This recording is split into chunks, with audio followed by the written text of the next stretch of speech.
السلام علیکم، امید کرتا ہوں آپ لوگ خیریت سے ہوں گے۔ آج کا جو ہمارا ٹاپک ہے وہ ہے difference between presidential form of government and parliamentary form of government, ٹھیک ہے۔ تو ٹاپک سٹارٹ کرنے سے پہلے میری آپ سب سے ریکویسٹ ہے کہ میرا یوٹیوب چینل لائک، سبسکرائب اور شیئر لازمی کر دیں، ساتھ میں بیل آئیکن بھی پریس کر دیجیے گا، ٹھیک ہے۔ آئیے باری باری ان کا فرق دیکھتے ہیں، ٹھیک ہے۔ سب سے پہلے ہم نے یہ سمجھنا ہے کہ پریزیڈنشیل اور پارلیمنٹری فارم آف گورنمنٹ میں مین فرق ہے، ٹھیک ہے۔ ان میں مین فرق یہ ہے کہ جو پارلیمنٹری فارم آف گورنمنٹ ہوتی ہے اس میں جو ہیڈ آف دی اسٹیٹ ہوتا ہے وہ ہوتا ہے پریزیڈنٹ، ٹھیک ہے، اور ہیڈ آف دی گورنمنٹ کون ہوتا ہے؟ وہ ہوتا ہے پرائم منسٹر۔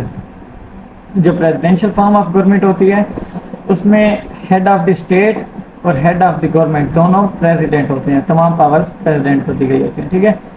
یہ ان دونوں کا مین فرق ہے۔ تو اس کے بعد ہم دیکھتے ہیں کہ ایگزیکٹو، ٹھیک ہے۔ اب ایگزیکٹو، اس میں جو پارلیمنٹری فارم آف گورنمنٹ میں جو ایگزیکٹو ہوتے ہیں نا وہ ڈوئل نیچر کے ہوتے ہیں۔ ڈوئل نیچر سے کیا مراد ہے کہ ایک ہو جائے گا پریزیڈنٹ، ایک ہو جائے گا یہ پرائم منسٹر، ٹھیک ہے، اور دوسرا جو پریزیڈنشیل فارم آف گورنمنٹ ہوگی اس میں سنگل ایگزیکٹو ہوگا جو کہ پریزیڈنٹ ہوگا، ٹھیک ہے۔ یہ اس میں فرق ہے۔ اس کے بعد ہم اگر دیکھیں اکاؤنٹیبلٹی کا کہ یہ جواب دہ کس کو ہے، ٹھیک ہے۔ اب جو پارلیمنٹری فارم آف گورنمنٹ ہے اس میں جو پرائم منسٹر ہے اور پریزیڈنٹ ہے یہ جواب دہ ہے پارلیمنٹ کو، ٹھیک ہے۔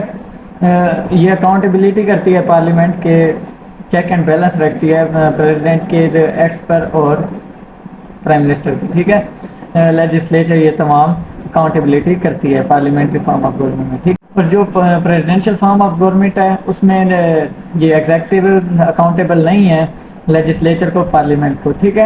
اس کے بعد اگر ہم دیکھیں پاورز کا فرق کیا ہے، ٹھیک ہے۔ اب پاورز کا سب سے بڑا فرق یہ ہے کہ جو پارلیمنٹری فارم آف گورنمنٹ ہے اس میں پاورز کنسنٹریٹڈ ہیں، ٹھیک ہے۔ کنسنٹریٹڈ سے کیا مراد ہے؟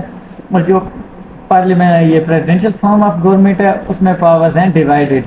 اب ان سے کیا مراد ہے؟ ان دونوں میں فرق سب سے اہم یہ دیکھتے ہیں کہ ڈیوائیڈڈ اور کنسنٹریٹڈ سے کیا مراد ہے۔ ڈیوائیڈڈ سے یہ مراد ہے کہ تمام اداروں کو انڈیپینڈنٹ چھوڑ دیا گیا ہے، ٹھیک ہے، ان کو ان کی پاورز دے کے ان کو انڈیپینڈنٹ چھوڑ دیا گیا ہے اور چیک اینڈ بیلنس نہیں رکھا گیا۔ اور جو یہ پارلیمنٹری فارم آف گورنمنٹ ہے ان میں کنسنٹریٹڈ رکھا گیا ہے، تمام پاورز پارلیمنٹ کو دی گئی ہیں اور وہ چیک اینڈ بیلنس رکھتی ہے، ٹھیک ہے۔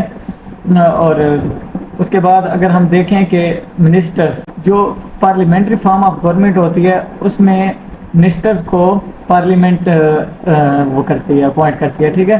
جو پریزیڈنشیل فارم آف گورنمنٹ ہوتی ہے اس میں لیجسلیچر جو ہے وہ اپوائنٹ نہیں کرتی، پریزیڈنٹ آج خود اپنے جو منسٹرز ہیں ان کو اپوائنٹ کرتی۔ اور اس کے بعد اگر ہم دیکھیں ڈیزولوشن آف لوور ہاؤس، جو پارلیمنٹری فارم آف گورنمنٹ ہوتی ہے اس میں پرائم منسٹر کو یہ پاور حاصل ہے کہ وہ کسی بھی وقت اسمبلی کو ڈیزولو کر سکتا ہے، نیشنل اسمبلی کو، ٹھیک ہے۔ اور جو پریزیڈنشیل فارم آف گورنمنٹ ہوتی ہے اس میں پریزیڈنٹ اسمبلی کو ڈیزولو نہیں کر سکتا، ٹھیک ہے۔ لوور ہاؤس، جو نیشنل اسمبلی ہوتی ہے وہ لوور ہاؤس ہوتی ہے اور جو سینٹ ہوتی ہے وہ ایوان بالا ہوتا ہے، ٹھیک ہے، اپر ہاؤس۔ اس کے بعد ٹینیور آف ایگزیکٹو، اس میں ٹینیور آف ایگزیکٹو اگر ہم پارلیمنٹری فارم آف گورنمنٹ میں دیکھیں تو اس میں ایک قسم کا آپ دیکھیں کہ جو پرائم منسٹر کی میعاد ہوتی ہے نا وہ ایک فکسڈ نہیں ہوتی، ٹھیک ہے۔ اس میں ووٹ آف نو کانفیڈنس کو دیکھا جاتا ہے، ٹھیک ہے۔ جب پرائم منسٹر اپوائنٹ ہو جاتا ہے تو اس میں دیکھا جاتا ہے کہ vote of no confidence prime minister جیتتا ہے کہ نہیں۔ اگر prime minister vote of no confidence جیت جاتا ہے تو وہ عہدے پہ برقرار رہے گا، اگر وہ ووٹ آف کانفیڈنس ہار جاتا ہے تو اس کو ریزائن دینا پڑے گا، ٹھیک ہے۔ تو اگر ہم اس کے مقابلے میں دیکھیں پریزیڈنشیل فارم آف گورنمنٹ میں تو اس میں فکس ٹینیور ہوتا ہے کہ 4 سال 5 سال بعد ریٹائر ہو جاتا ہے پریزیڈنٹ، ٹھیک ہے۔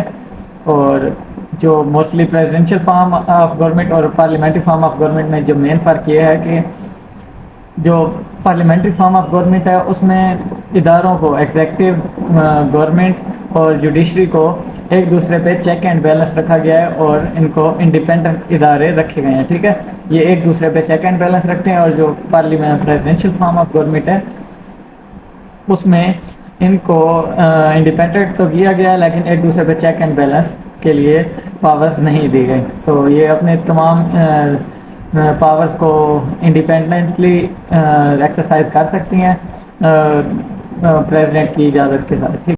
اس لیے ہی پریزیڈینشیل فارم آف گورنمنٹ کو ریجسٹ سسٹم بھی کہا گیا ہے، سپر سسٹم بھی کہا گیا ہے، کیونکہ اس میں تمام تر پاورز پریزیڈنٹ کو دی گئی ہوتی ہیں اور پریزیڈنٹ منسٹرز کی اپوائنٹمنٹ خود کر سکتا ہے، اس میں اس کے ریلیٹیوز بھی ہو سکتے ہیں اور فرینڈس وغیرہ بھی ہو سکتے ہیں. باقی جہاں پہ پریزیڈینشیل فارم آف گورنمنٹ میں چلنا ہوتا ہے صحیح طریقے سے وہاں بھی چل جاتے ہیں، اور جس میں نہیں چلنا ہوتا وہاں پہ پارلیمنٹری فارم آف گورنمنٹ بھی نہیں چلتی. اور آج کا ہمارا ٹاپک اتنا ہی تھا، دعا میں یاد رکھیے گا. اللہ حافظ.